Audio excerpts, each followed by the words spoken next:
Әлихан Нұрмұхаметұлы Бөкейханов 1870-1937 жылдар аралығында өмір сүрген. Көрнекті қоғам және мемлекет қайраткері, ғұлама, ғалым, ұлт-азаттық қозғалысының теориялық негізін салушы әрі көсемі.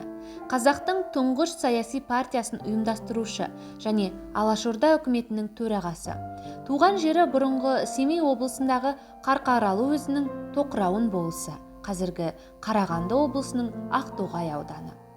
Әлихан Бөкейханов қазақтың 20 ғасыр басындағы мейлінше ілгерішіл ұлт зиялыларының лидері.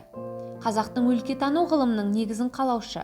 Қазақ халқының төл тарихы, әдебиеті, фольклоры, этнографиясы, қазақ өлкесінің экономикасы мен халық шаруашылығы бойынша жүздеген еңбектің автор есебінде ғұлама ғалым, дарынды публицист ретінде кең танылды және өмірінің соңына дейін ғалым болып қалды.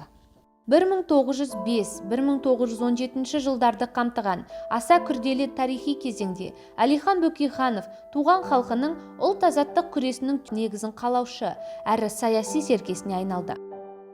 Әлихан Бөкейханов ұсынған қазақтың ұлттық қозғалысының алаш деп аталуының мағынасы қазақ зиялыларының 20 ғасырдың басындағы қозғалысының ең басты уағыздамасына және бүкіл қазақ ру ұлыстарының өздерін бір тұтас ұлт ретінде сезініп бірігуіне ұйытқы болған ұлттық ұраны болды.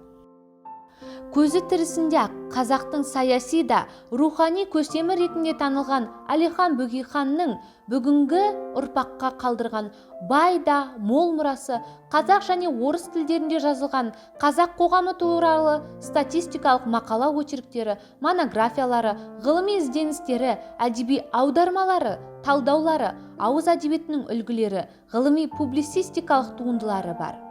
Алаш қозғалысы мен қазақтың тұңғыш Алаш саяси партиясы көсемінің журналистік және ғылыми бай мұрасы бүгінгі Қазақстан Республикасының ұлттық, интеллектуалдық меншігінің құн жетпес игілігі болып қала береді.